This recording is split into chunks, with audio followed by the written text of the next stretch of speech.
We live in a world where focus is more valuable than even your intelligence.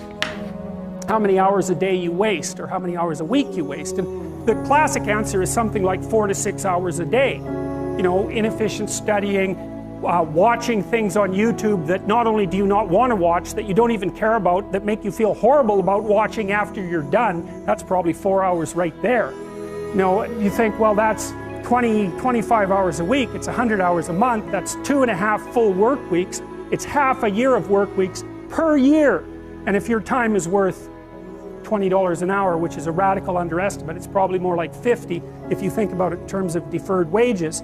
If you're wasting 20 hours a week, you're wasting $50,000 a year. If you look at many of the most creative and productive people on the planet, they are doing and working in such vastly different ways. Because if you want to achieve the results only 5% achieve, you've got to think and produce and behave like only 5% of the people on the planet.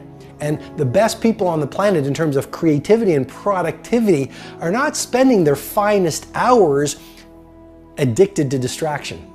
They are doing work that matters. They're not doing fake work, they're doing real work. And so if your life isn't everything it could be, you could ask yourself, well, what would happen if you just stopped wasting the opportunities that are in front of you? You'd be, who knows how much more efficient? 10 times more efficient, 20 times more efficient. That's the Pareto distribution. You have no idea how efficient people get. It's off the charts. It's a constant storm to try to figure out what you're about, and you change. At 26, you're all about the hustle, you're gonna be a billionaire, this and that, and then you go to the bar one night and you fall in love. And it changes what you care about, right? And then you have a child, and then this happens, and then that happens.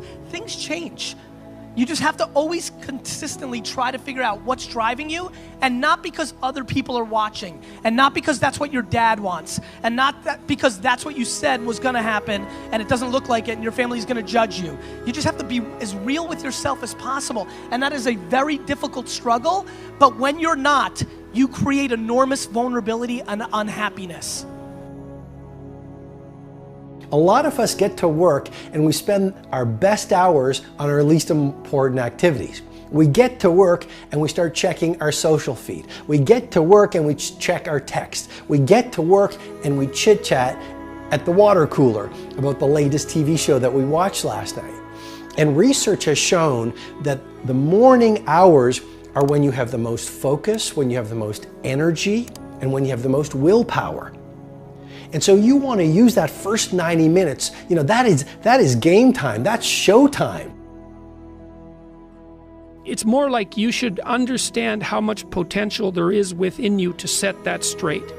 And then you should do everything you can to manifest that in the world, and it will set it straight. And that's better than self-esteem. It's like you're in a crooked, horrible position. Okay, fine, there's a lot of suffering and pain associated with that. Yeah, you can't just feel good about that because it's not good. But you can do something about it. You can genuinely do something about it.